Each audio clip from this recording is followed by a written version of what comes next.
सर्वत्र आपल्याला बघायला गेलं तर गोकुळ निवडणुकीचं वातावरण तापलेलं आपल्याला बघायला मिळते आणि याच पार्श्वभूमीवर आज आपल्यासोबत आहे आदरणीय ए.वाय. पाटील साहेब. साहेब, सर्वत्र ठराव गोळा करण्याची रस्सीखेच सुरू आहे आणि सर्व राधानगरी तालुक्याचं लक्ष लागून राहिलेलं आहे की ए.वाय. पाटील साहेबांची नेमकी भूमिका काय सांगाल?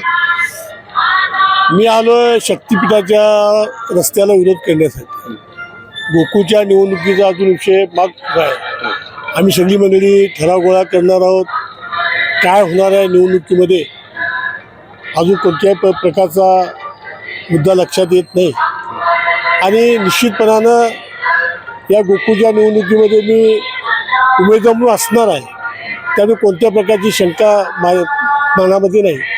चांगल्या पद्धतीनं ठराव गोळा करणार आहोत. ठराव गोळा करण्याची प्रक्रिया तालुक्यामध्ये जिल्ह्यामध्ये सुरू झालेली आहे. परंतु आज गरज नसताना शक्तीपीठ मार्गाच्या रस्त्यासाठी आम्ही या ठिकाणी आलो आहे. शक्तीपीठ मार्ग हा शेतकऱ्यांच्या दृष्टीनं बरोबर नाही. शेतकऱ्यांचा अतोनात नुकसान होणं. आमचा कोल्हापूर जिल्हा विशेषतः राधान तालुका मोठ्या पावसाचा विभाग. या मोठ्या पावसामध्ये महापुरातून रस्ता झाल्यामुळं मोठी पुलं होतील.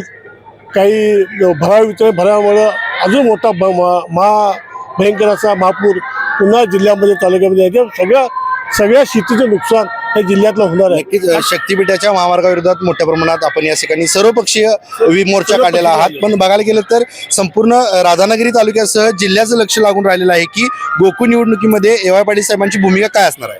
गोकुळच्या निवडणुकीचा विषय मी त्यात का बोलणार नाही. सगळ्या निवडणुकीमध्ये मी ज्या त्याला निर्णय घेत असतो. निश्चितपणानं कोल्हापूर जिल्ह्याच्या भल्यासाठी चांगल्यासाठी शेतकऱ्यांच्या जे फायद्याचा असेल शेतकऱ्यांच्या हिताचा असेल तो निर्णय माझा होईल. नवीन Suzuki e Access electric scooter silent, smooth आणि स्टायलिश, आरामदायक सीट, डिजिटल फीचर्स आणि रोजच्या वापरासाठी परफेक्ट कम्फर्ट, एक चार्ज आणि शहरभर निश्चिंत राईड, कमी खर्च, शून्य प्रदूषण. आजच मोहिते सुझुकी कावळा नाका, मोहिते सुझुकी उद्यमनगर आणि मोहिते सुझुकी साने गुरुजी शोरूमला भेट द्या.